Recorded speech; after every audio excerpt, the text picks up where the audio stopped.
Hello, friends, fellow gamers. Welcome to our another Patron Hangout.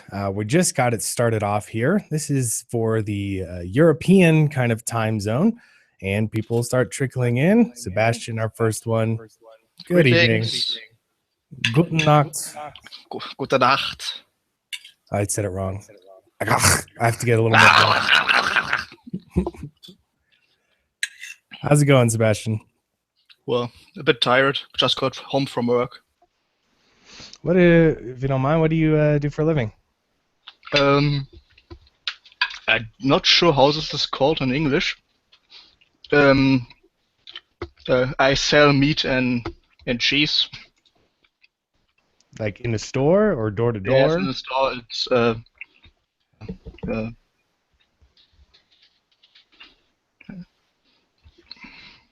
meat and cheese vendor, I guess.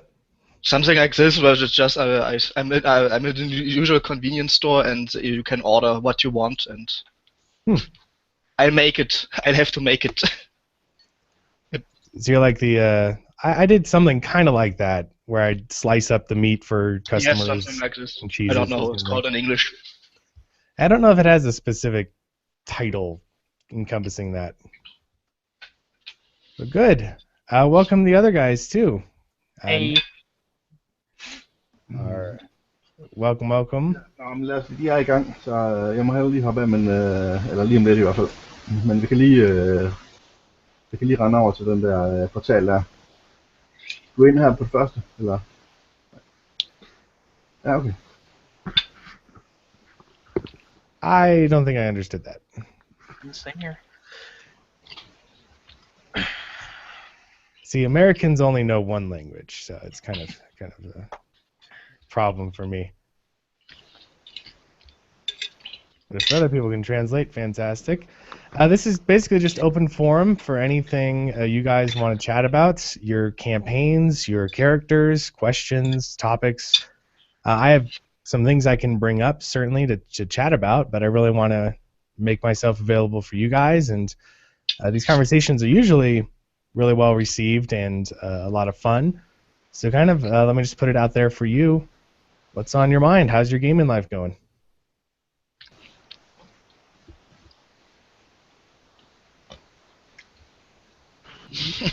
Okay, I'll start. Yeah. I'm really excited.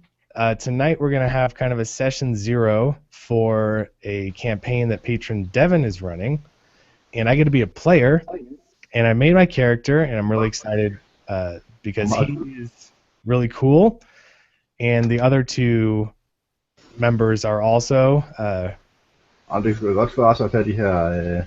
the party. Really neat. So I'm his name. It's an Eldritch Knight. Well, he's not an Eldritch Knight yet, but he's in the process of becoming an Eldritch Knight. Fire Genazi or Genazi. He's got this fiery personality. He's quick to anger. He's really immature. So there's an opportunity for him to grow in the game. So Will this be 5e or Pathfinder? 5th edition, yeah. It'll be. I'll play. One of the players is Hark, who I did the Divinity playthrough with. So that's exciting to me because I haven't really role played with him before, and he's really good. So that's well. I'm just starting out as a role player, as a tabletop gamer even. Like 2 weeks ago, we started doing our first session with 5e, so Dungeons and Dragons. That was real fun. We did lots of role playing, but we didn't manage to get to the story. We were just role playing for 3 hours straight.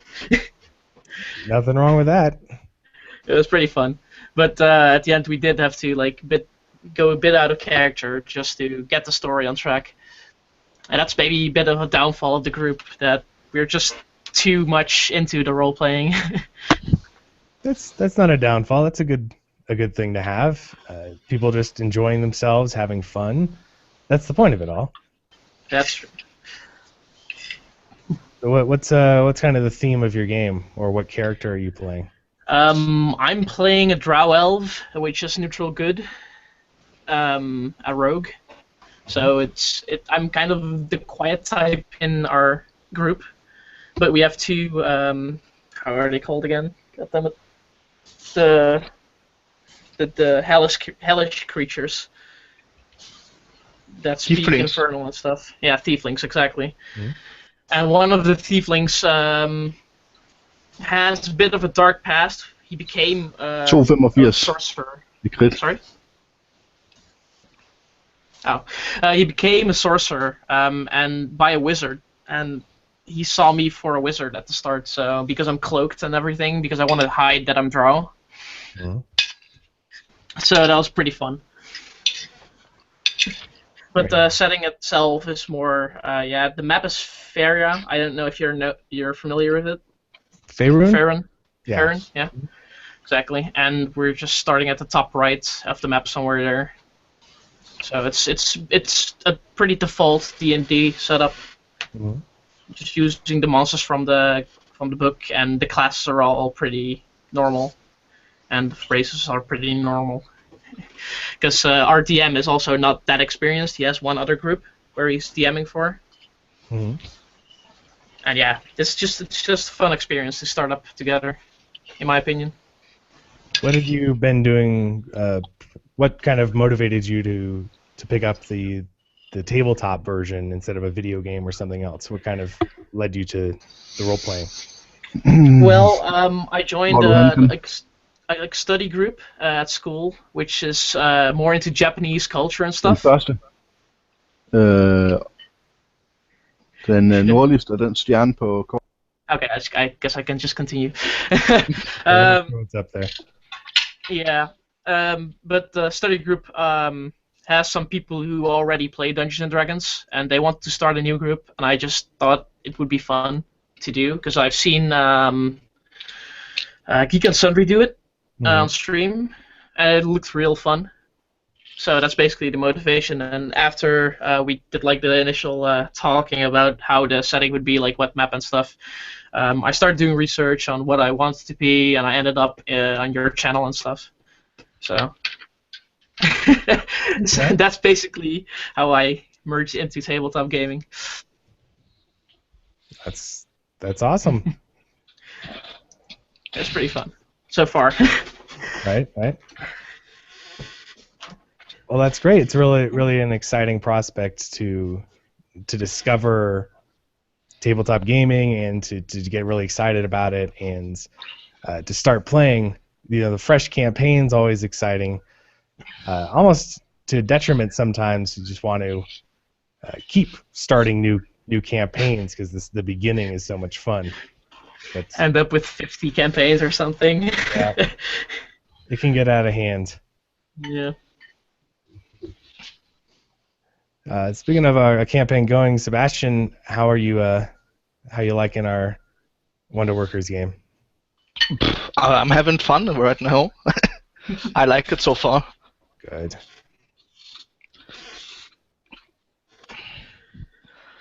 Just always a little bit late when we start at 5 a.m. over here, 4 a.m. So Yeah, it's a tough time. I'm trying to consider having another campaign that starts about this time for European time zone players, but not entirely certain that that'll be manageable. We'll see.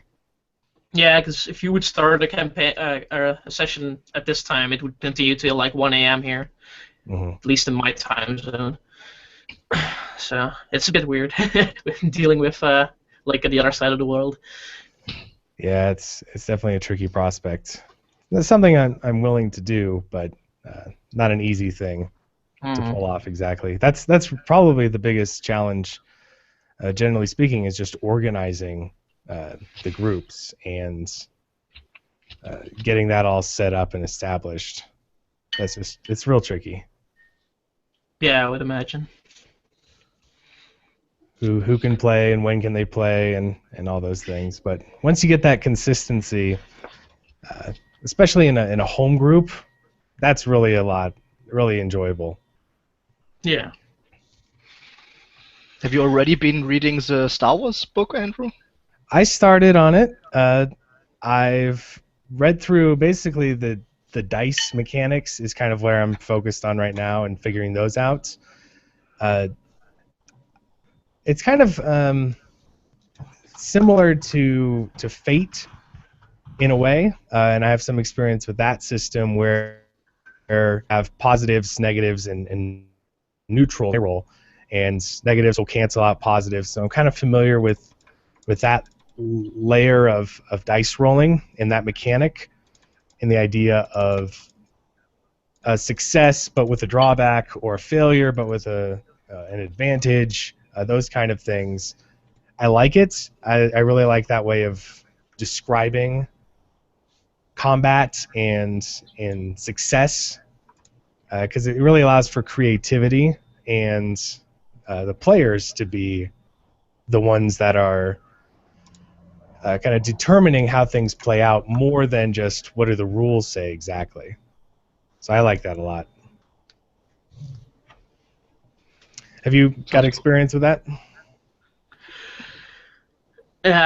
Not really, but I played Star Wars once, but I'm not sure if it was the Z edition or this book. I'm not sure. I was just invited to a friend. Hey, we're playing Star Wars. You want to come over? And say yes. And I got handed a character, and then we started. That's a way to start. well, the only time I played Star Wars was at a convention where they had like this the model setups where you move your ships and stuff, but it's not really with dices. So I guess it's a completely different thing. Yeah, that's much more along the lines of the miniature game and the war game kind of thing. Yeah, definitely a fine, a lot of fun can be had there, but can be also tricky because that's kind of where the tabletop role playing originated out of, was miniature gaming and war gaming.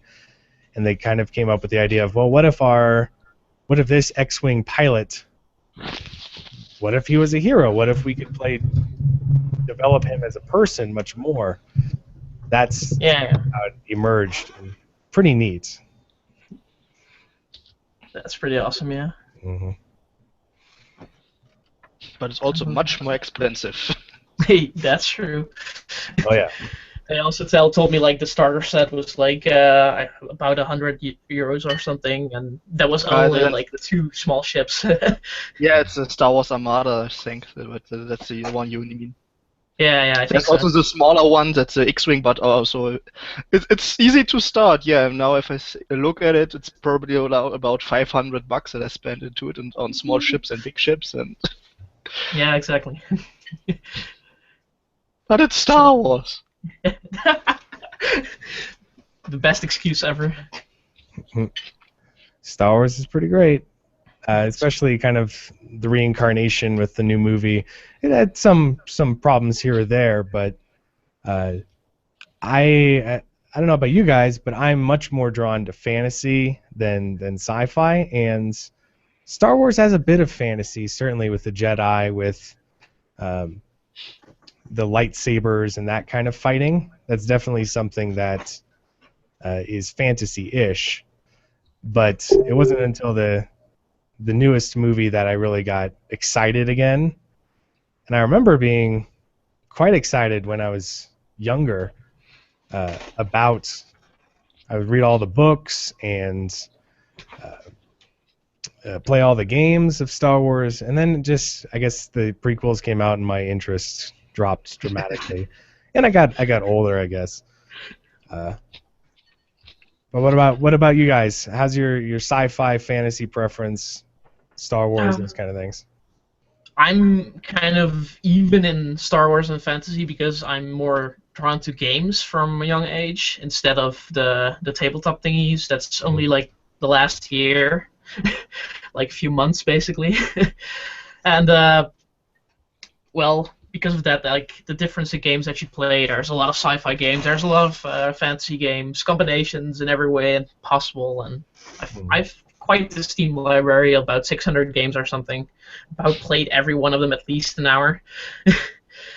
So yeah, I have many Steam games that I have not even installed ever. I just get them on the Steam sale and like, hey, $3 for I this. played this once. against one ever. Yeah. Well, I purchased a lot of them through the Humble Bundles and stuff. That's where you get them really, really cheap. But Yeah. I did Really, play really. most of them. Sorry? No, that's what I wanted to say. You get a lot, but you never play them. Yeah, well, I actually played most of them at least for like an hour, but then I drop them because, well, or it's complete, or it's not interesting anymore. Mm. Like the story is too slow or something. Happens a lot. Yeah. A game I've been really putting time in is Pillars of Eternity. I don't know if you're familiar with it. Mm-hmm. I never played it, but I heard of it. Yeah, it's also a great role-playing game. It's in my opinion more towards the tabletop side. Like you can choose a lot and a lot of things to do. Mm. It's not like a set path you can do, or like I don't know, like 10 paths or something. It's way more intrinsic or intricate. Wow, English, please.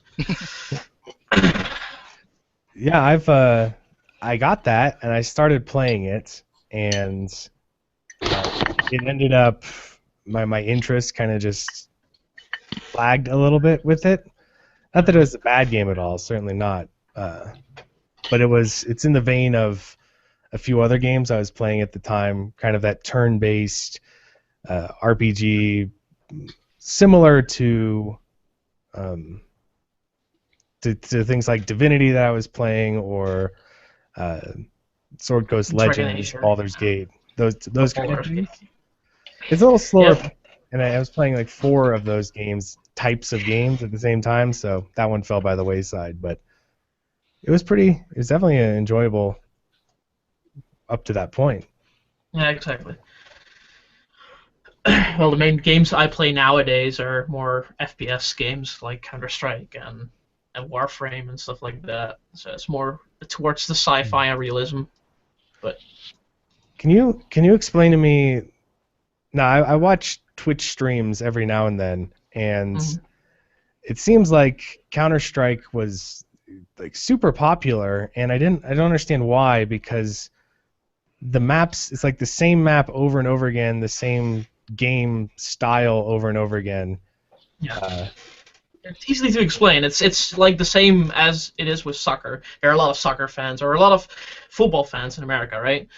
And it's always the same layout, and it's always the same teams putting up against each other, the same rules and stuff, and that's how Counter-Strike is as well. But the skill cap in Counter-Strike is just really high. It's everything can happen basically in the game, in the rules of the game. Of course, it's not as complete as like a tabletop game, but tabletop games can't really be played competitively that easily. I think it's not that easy to measure, because if you have a different story, which is pretty quick usually, like for example for the games like Dungeons and Dragons and things like that, like the story-based games, those aren't really competitive, but the things like Star Wars Armada might be, but there are tourneys for them as well, I think. Yeah, for the Star Wars things, there are some actually really big ones. Okay. At least once a year, where they have like a World Cup even. Oh, nice. And I think it's basically the same as with Counter-Strike, but I think the easy thing with Counter-Strike is it's fairly cheap. I mean, like $15 or $20 or something like that, and it's really easy to get into. Like you can learn it pretty quickly, but the skill cap is quite high, and a lot of people get into it like that, and then they just keep playing. And some people become pros, and some people just watch the pros because they like it, because they invested time in the game. And with things like Star Wars Armada, you have to purchase like so many sets before you even are going to take part in any tourney stuff, I think. Yeah, it's unusual to me. I definitely get the miniatures and the war games being in tournaments, but you're right. The idea of role-playing games being in tournament style means that there's kind of a competition. Yeah. And it's much more of a cooperative game and situation.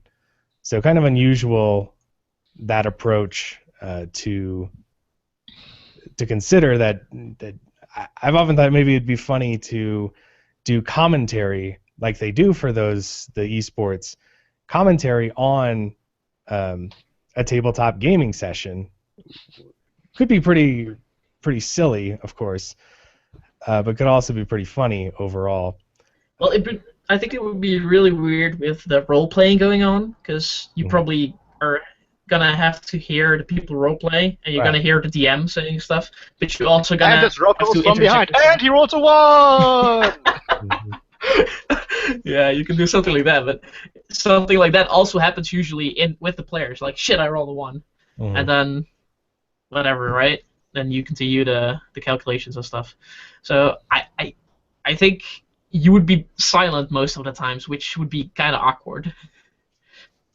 Yeah, it's not a serious idea, but it would be. Yeah.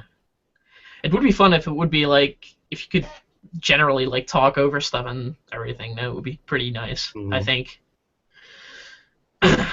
But like how Geek and Sundry does it is, in my opinion, a pretty decent way to capture the session.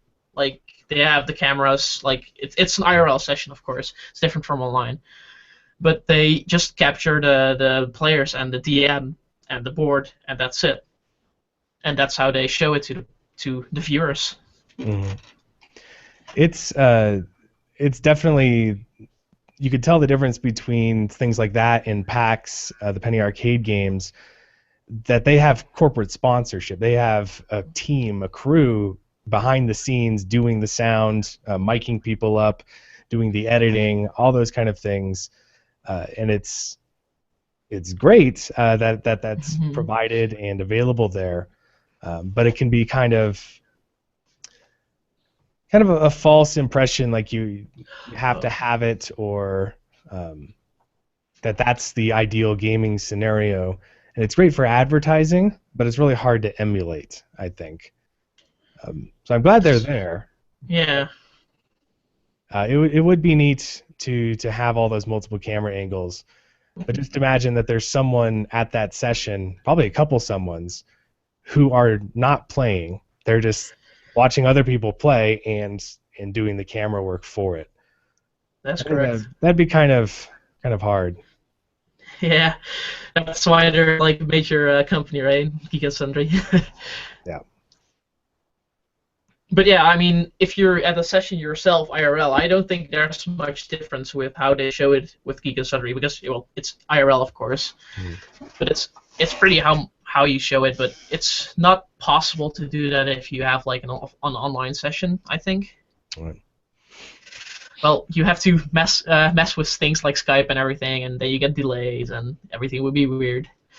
Yeah, I'm moving in that direction. It is definitely challenging. I'll load it up here. This kind of setup, but it does pay off, because you want viewers to have an easier time of interacting and understanding what's going on. But on the flip side, this has always been a concern of mine. I'm here for the players. I want them to have a good time. And so the more I prioritize and worry about the viewer experience, I think the more the overall enjoyment of the players is diminished. When they feel under pressure to perform, or at awkward camera angles, those kind of things. So it's a tough compromise, I find. I think this works well enough, but. Well, yeah, you of course have to make sure that the players are comfortable with being filmed. I think, because some people are quite shy, I guess is the word. Mm-hmm. And I have no problems with being filmed and stuff. I think it's pretty fun. I prefer it. I think the feedback and the interaction are really really great. They improve the role-playing experience. It's actually been weird. I've been playing so many games, recording them and having people comment on them and view them, doing that so often that if I play a game and it's not being recorded, it feels like somehow diminished, that lost. it's not as significant of an event because it was just us at the table, which is weird because that's not right. I mean, that should definitely be the core experience is still there. Maybe it's just I'm doing it too much.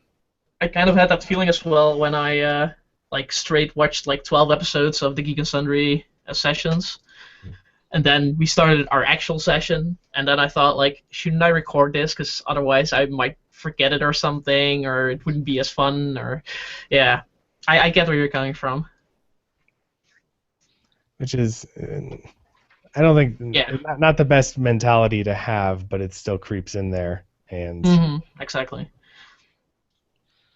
Well, I have to say I really enjoy it that we, at least with your Patreon sync campaign, that we use the face cams, because I play with some friends and we only sit in TeamSpeak and it's just like, yeah, I want some facial expression. It helps to roleplay, and just my character looks at you like this, or my character does this this gesture. It's much more fun if you can actually do it. Absolutely, that's a tough thing sometimes for people to accept that I require that. They don't think that's fair or welcoming exactly, but it's so much deeper of an experience to see the gestures, to put a face to the character. I think it adds a lot to the game, and it's unfortunate that it's not always not everyone's comfortable enough to do that. But after a while, you get comfortable enough, I think. Yeah. And exactly, the new generation of people usually are pretty comfortable with it, since they interact with people online like since like they're 12 or something. Right. Then it doesn't really matter how far someone lives and you don't even know them. You just start interacting with them and see how it goes. At least for me, that is the case. Yeah, generation. The term I learned it being called is digital native versus digital immigrant, and people who grew up online, who grew up interacting through the medium on their phones, or they're just so much more comfortable.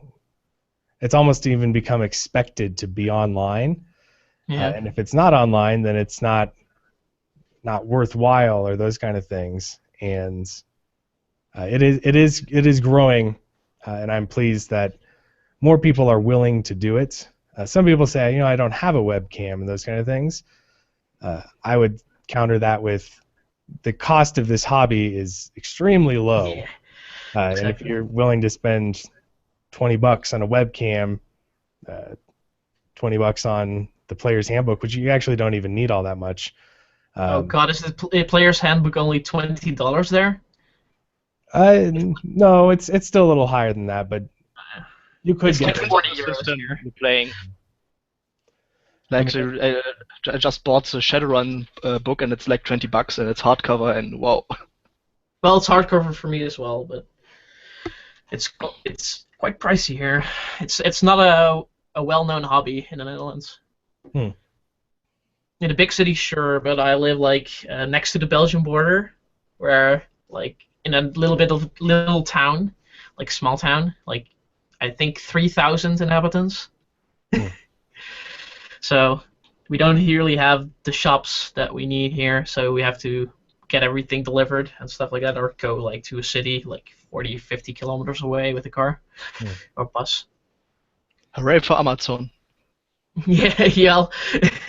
Amazon isn't that fun here in the Netherlands, so yeah, it's quite annoying. That's interesting. It's definitely interesting to hear what kind of the availability and access other countries have to gaming, since it's something that I maybe take for granted, I guess, or it's just so prevalent. It may not be that accessible for everybody. Though I don't think it's a cop out, or I think it might be a cop out to say, oh, there's no one in my town who plays. everyone was someone who doesn't play until they play. I mean, that's just where we start off. But up to that point, I think it's definitely definitely something that can be achieved. Getting that group together in unlikely places. They don't have to be super nerdy guys in order to be willing to play. There's a lot of interest that can be generated otherwise. Yeah, we have like a ton of games stores over, but here I'm in the capital city, so Yeah, we have, have like- none. so you have like I don't know every few kilometers you have at least one game store or tabletop or something like that. Yeah, we really have nothing here. It's also like it's more like a farmer's town that I live in, so the mood is in general different, and people like me, like more nerdy people, are more looked down upon, I don't know, not down upon. I don't they're like the oddballs. They're like the oddballs. So, some people will try to avoid you, but otherwise, most people don't mind. It's like a little bit like it's like 20 years back, like in comparison to the cities here in the Netherlands. It's really weird. But yeah, in the end, you'll find something like I did with my school, which is in the city. So I'll just travel to the city once in 2 weeks, and then play our session. And we'll have fun. That's probably more the problem that you live in a smaller town. Yeah. The bigger the town, the more likely it is that you find at least a big group of nerds. Yeah, exactly. A little bit. The alternative becomes the playing online. Exactly. That becomes the solution to the situation, and to me, that's really I was really resistant to it for a long time. Not interested, or I thought it was lesser, kind of not the best, face to face. That's the best kind of gaming and all those kind of things, and it just turns out that good gaming can happen anywhere. Yeah.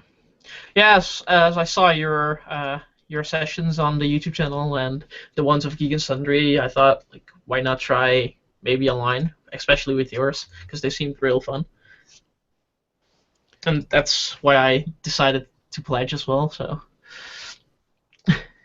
Which is Just- much appreciated, of course. Yeah. Well, it's also to the benefit of me, of course. So it's It's not- exchanging it's of services, right? It's not a free thing or anything like that. You definitely benefit from it and get something out of it too. And it's also to support, of course, because it's just great what you're doing. It would be awesome if more people would be able to do stuff like that, because I think a lot of people's passion lies in tabletop gaming. Mm-hmm. And if more people see you, maybe they decide like they might be able to set up some sort of small business like this as well. It would be fun, I think. Absolutely. There's definitely a shortage of game masters overall who are willing to undertake the gaming, and then not just that, but also willing to play in a manner that players want. Players want to be the stars. They want a game that people are cooperative, that has role-playing elements and mechanic elements. This is what I've discovered. Most people want a balanced, fun experience that's not on the extreme of massive roleplay immersion or pure mechanics grind or anything like that. And that's why they ask me a lot, and that's why I came up with this, because I couldn't meet their demand any other way. It was just, and it still happens every day. Hey, would you be willing to look at my campaign? Hey, can I join your games? Hey, will you run something for my group? I'm like, well, how there's only so many hours in the day, and I have You don't live for free, right? I've got to provide for my family, and I've got to Exactly. do so much that this ended up being the best and only way to play that out. And it was a a slow start, but now it's really getting to the point where we're so close to this being just I can devote myself fully to this, and that's really amazing. Yeah, I would imagine. I mean, gaming for a living, it's taken a lot of work to get to this point, but the reward, the job satisfaction, is definitely really high. Sometimes it's tough having to answer lots of comments and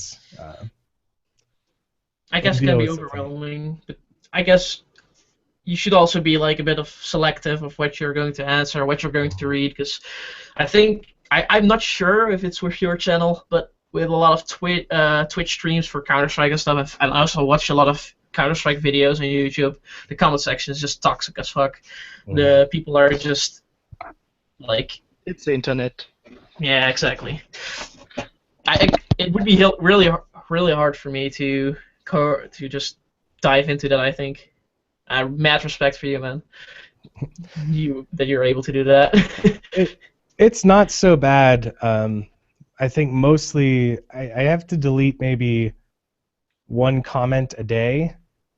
It's not too much compared to other communities. I think because the level of maturity required for this kind of gaming is a little higher than just kind of an average way of going about it. Or something like that. Yeah. There's some, but it's generally a little older, and there's not quite as much. There's a lot of definitely opinionated people, but it doesn't feel quite so much that your personality is attached. Whereas younger players and younger people, they kind of think, well, if I like something and you don't like it, then you don't like me, and I need to defend myself and attack you because we disagree or we don't like the same thing. And that's definitely not even the case remotely. You can dislike the same things as other people. It's totally fine. That happens a lot in mature audience as well, though. But I understand what you mean. Yeah. Oh yeah, that's true. There's a lot of strong opinions. You'll find tabletop gaming too. I would imagine, yeah. I think I've tried to create an atmosphere that doesn't. I kind of am explicit about not indulging certain things and certain behaviors. The idea that that it's okay to make fun of someone or put them down or cuss and rant and rave because someone disagrees with you. I have no problem just deleting the comments straight out. You have no rights on the internet to have your comment seen and heard. I mean, there's no guarantee. Exactly. Like some people think, well, I deserve to get this heard and all this stuff, and it matters. My opinion matters. I have to say something about this. You really don't. No. And I think the fun thing with YouTube also is that it's just shadow deletion, right? Because you will delete it and nobody else will be able to see it, but the owner of the comment himself thinks the comment's still up, so that's the fun part. Oh yeah. It goes right to the spam folder, and you Yeah. see things like, hey, follow my, check out this thing or check out that thing, and here's the link to my Viagra website and whatnot. And those people, yeah. For just $12.99.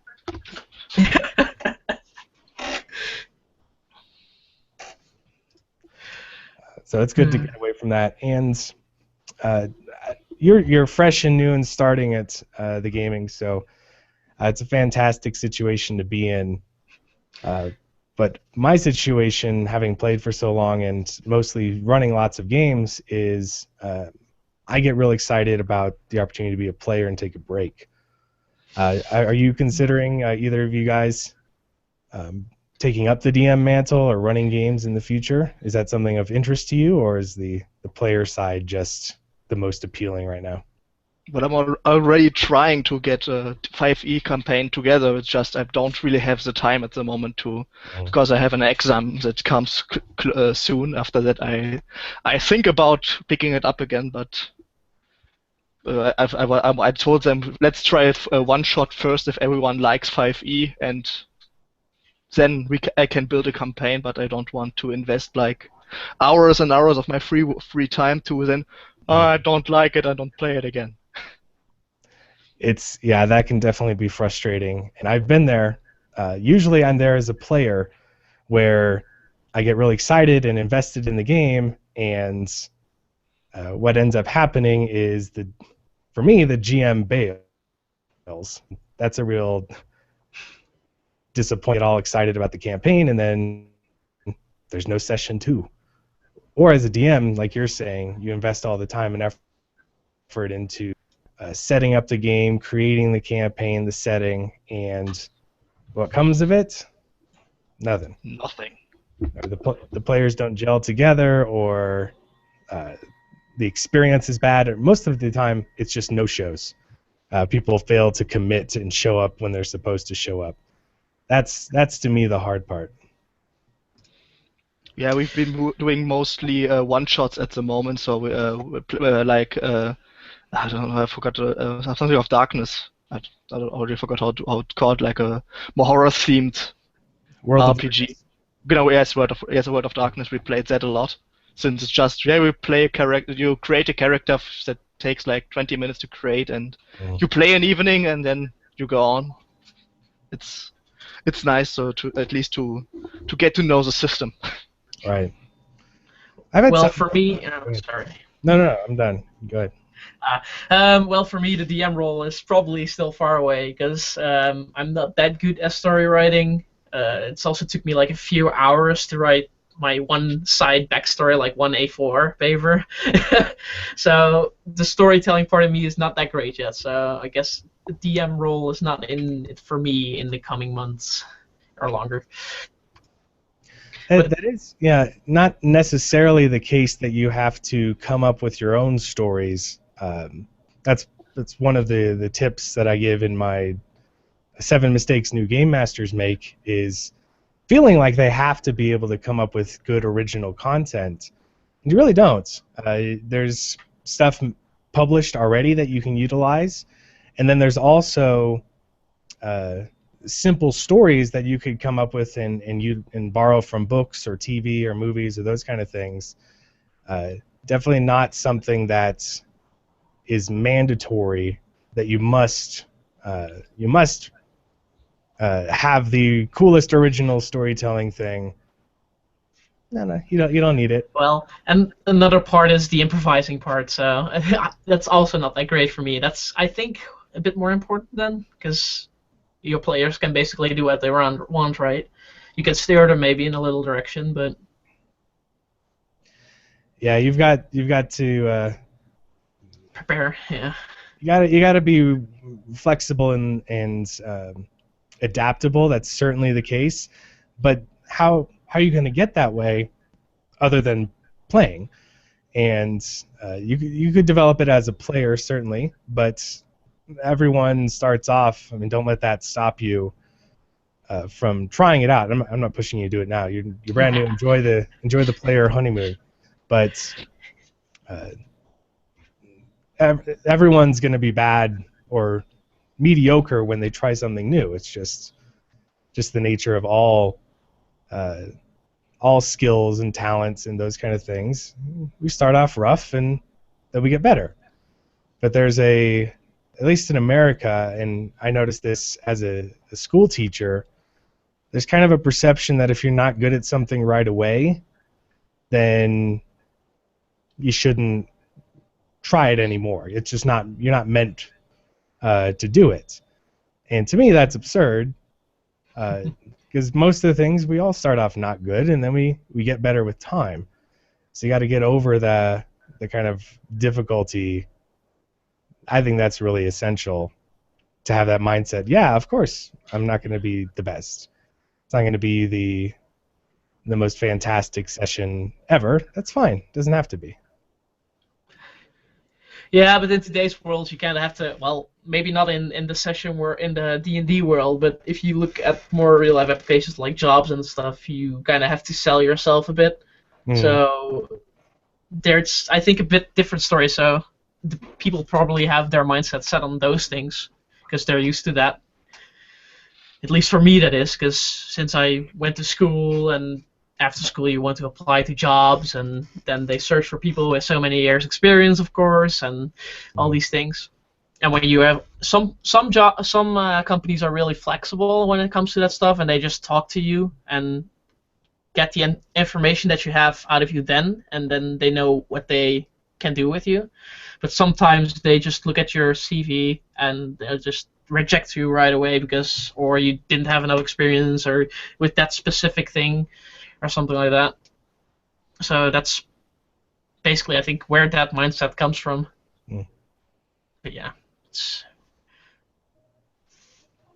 rambling. It's a conversation. It's a chat. It's fine. So other topics or questions on your guys' minds? Anything coming up in the games that was really exciting or confusing? But I can't wait to fight the dragon. Oh yeah. You're fighting the drow, not the dragon. Well, I don't. We're fighting the draw first, but I don't know. I don't see us leaving this without fighting the dragon. You never know. Yeah, that's certainly a possibility. Not intended, but I don't stop the party from doing what they want to do. And then everyone dies. I'm far away. I'm standing far away. Yeah. Well, in our party, we have like someone who also just started, has their character set up as someone who's really interested in fighting dragons. And it was kind of weird at the end of our first session because we were role playing the entire time with like just hanging out in a town basically. And at the end, we try to get to like the main storyline that the DM basically thought of, like getting together and stuff, because we're basically still broken up, not even a party yet. But then the assignment that we were given by the mayor of the town was like a bit differently interpreted by all the other characters, because everyone has a bit of a different interest in stuff. Yeah. So it was kind of awkward how the story had to push together there, like had to bring the party together. Is there any tips how you can maybe do that better? I don't know. Oh yeah, absolutely. It's what I call a session zero, where before the actual campaign starts, the players, with the DM's help, come up with relationships, how they already know each other. And I find that that's a really important and great thing to have, so that you have that established. We're traveling together because we're cousins, or we were both in the Fighters Guild, or a mutual friend said we should come here and do this. And so the first segment of the game isn't getting the party together exactly. It's more about players who have already set up this kind of dynamic get to play and develop that dynamic. It gets to build over time. Yeah, we have a session of 6 players and 1 DM then, and we kind of already have a few relations set up, but not everyone, and I think that's maybe the thing that went wrong then, because the groups that already were together already had the relationship where they could say we're traveling together because, but the rest really didn't. So yeah, definitely taking the time to establish that is really important. That togetherness and interaction together and those connections, they make for a much stronger overall gaming experience, I find. Much more players have a better time and are more greatly enjoy their experience when they don't have to they don't have to overcome the idea that we're together because we're all players at the same table, and therefore our characters have to get along and play well together. That's not the case. That shouldn't be the case anyway, and doesn't need to be. You're together because come up with some good reasons why you're together. Yeah. Well, the fun part is with the first session, with those 3 hours that we basically roleplayed, at least one relation started between me and the tiefling sorcerer that became a sorcerer by a wizard. Because we were both arrested since he was trying to fight me since he thought I was the wizard who turned him into a sorcerer. Yeah, that's the fun thing, I think, for the role playing. But you never know when those relations will form, I guess, when you're doing something like that. Yeah, it's not to say that you should have everything figured out and everyone knows everyone in intimate detail. They don't have to do that. Certainly not. You can instead just have, I know a little bit about you. Yeah. And now I want to get to know you further and develop this relationship. We're just associates, but better than being absolute strangers who show up at a bar because you're supposed to be people who show up at a bar and do these kind of things. That's, to me, kind of contrived, not quite as realistic, not quite as immersive, and definitely some greater enjoyment can be had. Yeah.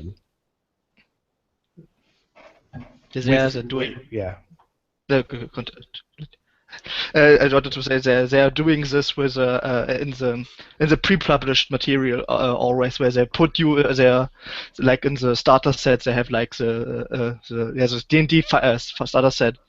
They have this startup where you all know this guy, and this guy had sent you, told you, please can you bring this to that, or another pre-published material, you all get captured by drows, so you just start at the prison, all in the cells, and have to figure out a way together to get out. That just expedites, especially if you're short on time. It expedites the adventure so much to have that already underway, because it can end up taking such a long amount of time to get players and characters together and get them motivated and going in the same direction, that I don't bother with it really. I just say you're already together, you're already underway, you already know each other, especially if it's a one shot or a short adventure. Like a couple of course. Let's just assume that you're already friends. We want to focus on the game itself. But if it's a campaign, then I still want those connections, and those connections to be more significant, because you want to care about the characters as the game goes on. And if you don't care about them, you don't care about what happens.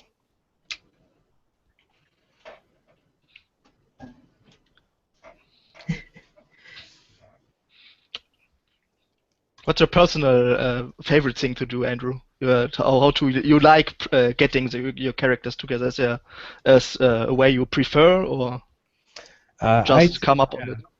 I like to start the session kind of already in a battle or in an action sequence, and it ends up being kind of like an action movie or those kind of things. You start off really exciting.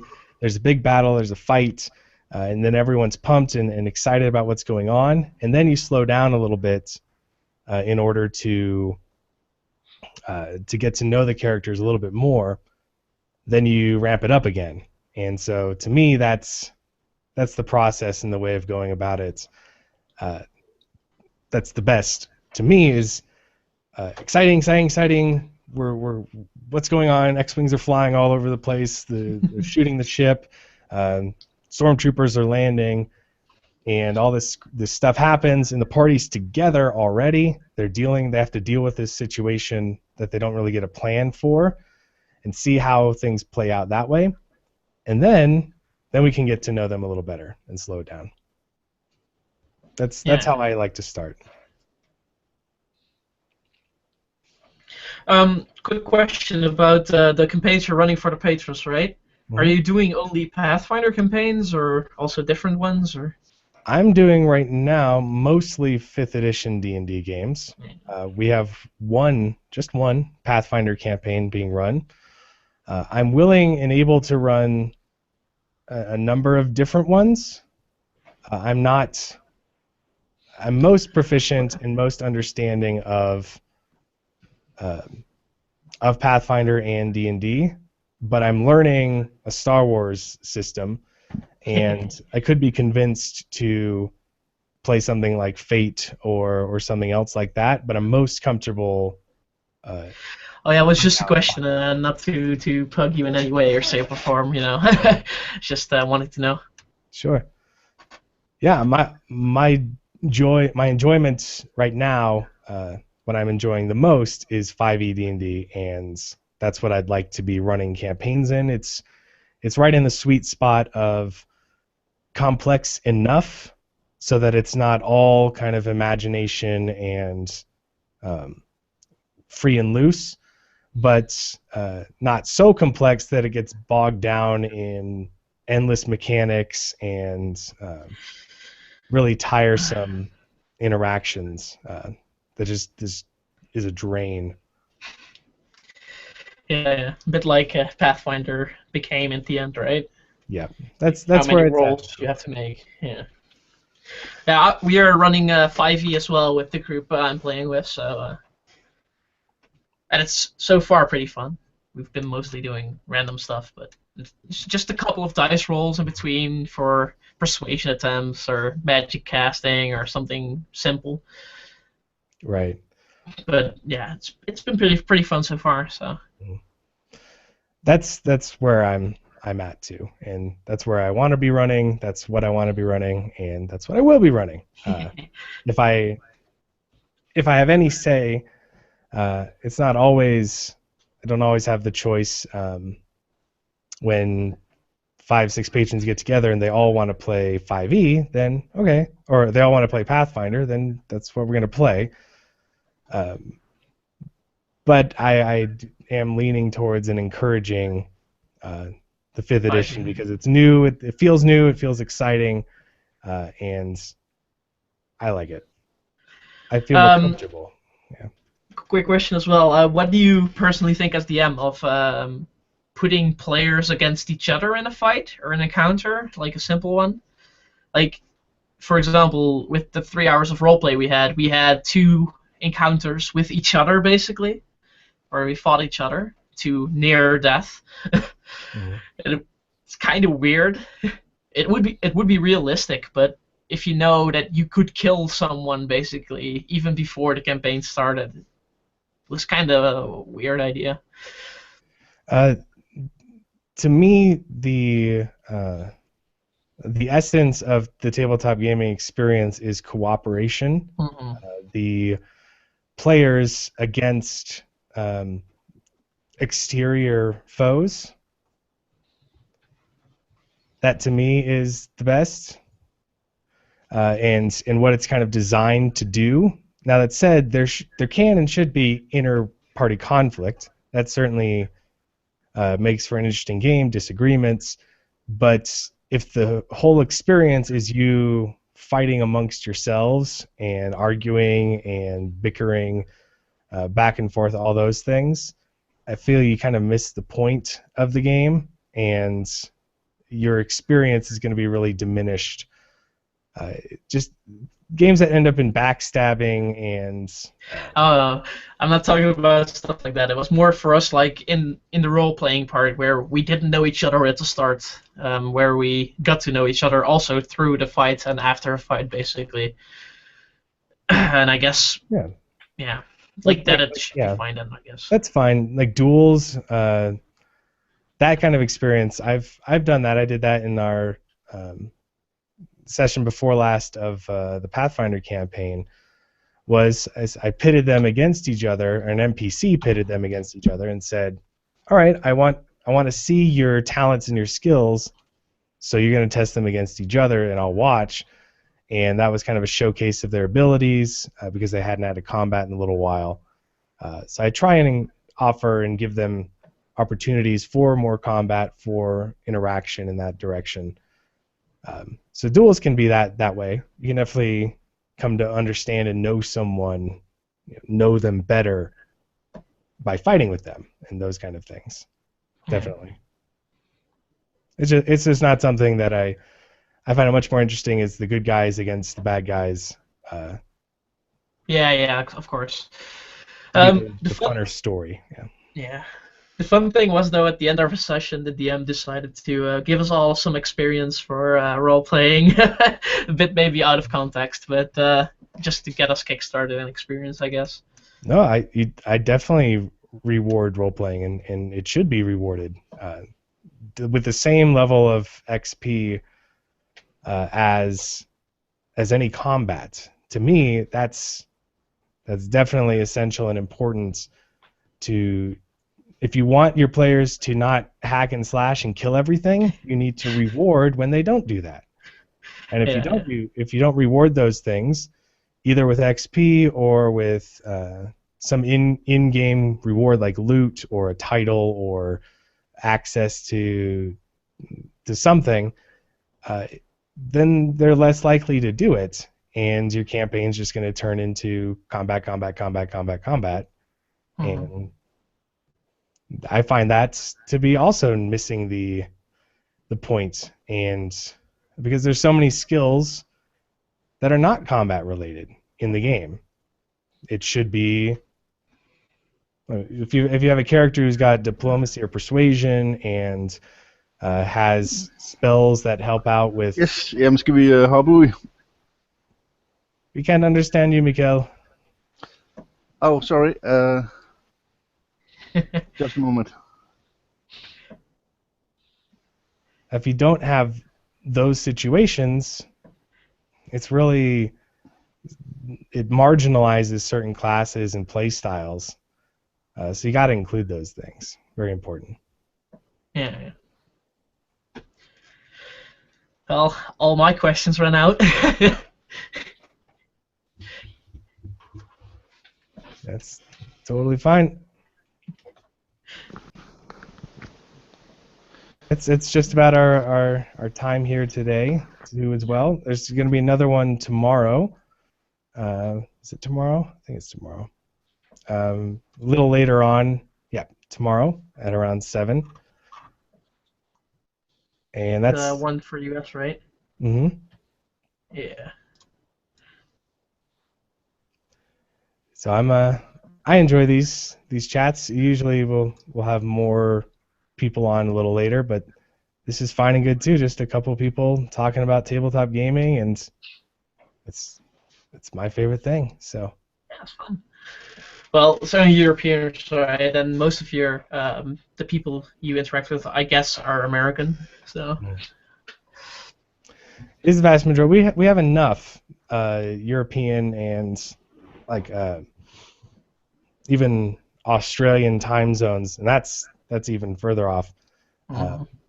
We have enough of those that there's no reason not to put something together that better accommodates that, and so people like Sebastian don't have to wake up at 5 in the morning or stay up till 5 in the morning, those kind of things. Yeah, I usually stay up.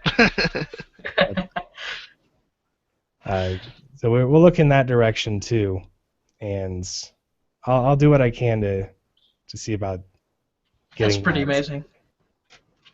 Well, I wouldn't mind, but I also really enjoy playing with you and the other American guys, so it's really fun. So I don't mind staying up till 8 a.m. That's a fun campaign, a fun session, definitely. Yeah, staying up to 8 a.m. might be a bit problematic for me, since I might have to get up at 6 a.m. for work or something the next day. So. Yeah, we don't. It's not ideal that it takes place then, but to have a group split between there's 3 Americans and then 2 Europeans, someone's got to get up early. I mean, or Yeah, if you can plan it and everyone has the time at that point, then it's fine, right?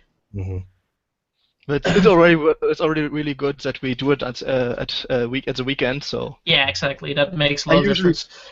I usually don't have to work at Sunday. Usually. Yeah, same here. Yeah. So. I try and take it off. Well, gentlemen, I very much enjoyed our chat, and I'm looking forward to gaming with you both again soon. We might, Sebastian. I haven't heard back from Robert. We might be playing this coming Saturday. I heard. I tried. I'm keeping it my schedule free for that. Yeah. For that night. We're gonna try and do that because he can't play on the 30th, but Yeah, 30th would also be bad for me. So. yeah. So But let's really push there. I'll message him again, and we can finally get some resolution. It's been fun, certainly, and enjoyable, but it's time to get out of the underground, to get you guys leveled up and move on to greener pastures, as it were, or any other pasture, really. Something different. Yeah, it's. Well, Go ahead. I'll be going. Good night. Well, good night. Thanks for the answers and stuff and the insights.